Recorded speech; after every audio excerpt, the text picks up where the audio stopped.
everyone, today I'm going to talk to you about what to look for when buying a house, and I'm going to get started right now.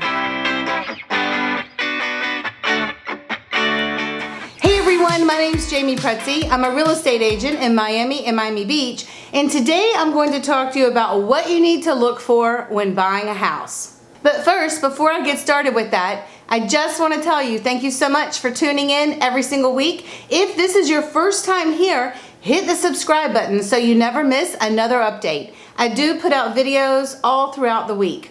In addition to that, make sure you use the link below and get my free ultimate house hunting checklist. Okay, let's get started. There's a lot to know about what you should look for when buying a house in Miami, and it can be a little bit expensive to go under contract. You go under contract, you order appraisals and inspections and title work starts. So if you can do a little bit of pre-digging work, which is what I like to call it, it'll definitely help you save a little bit of time and hopefully not waste your time going under contract on an unqualified property. First thing I like to know is if the property has been on the market for a longer time than what is typical for a home to sell in that area, I want to know why. Possibly it could be that the sellers listed the price too high to start with, and sometimes that can make a property linger on the market for a little while. But I also want to know, is there an issue? Maybe they're not so motivated. Is something going on that's creating an issue that is not allowing them to get under contract?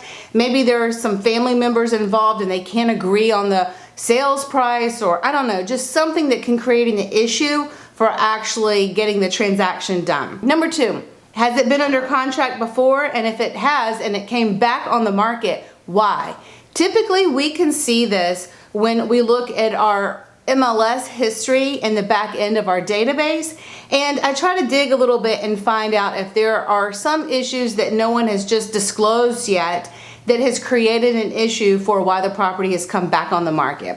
I mean, we do have a seller property disclosure, and sellers are obligated to disclose any known material defects within the property that they are aware of.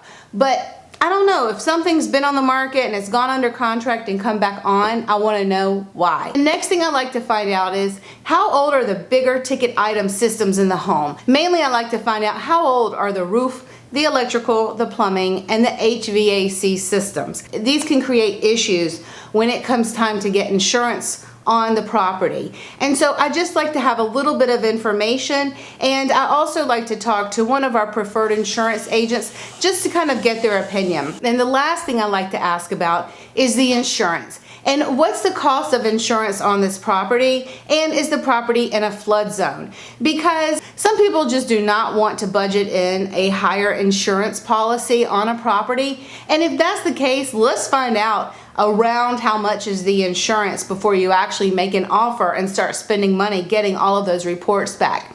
In addition to that, if you have a pre-approval letter, most likely the bank has already given you a budget for how much you can maximize the cost of insurance in relation to getting the loan. So if the cost of insurance is very expensive on a property, that may be a property that you want to skip and not waste time going under contract. Those are just a few things that I know right off the bat that I like to advise our buyers on. There's a lot to look for when it comes to buying a home in Miami or Miami Beach. I'm always here to be a resource for you, and I'll see you next week. Have a great day.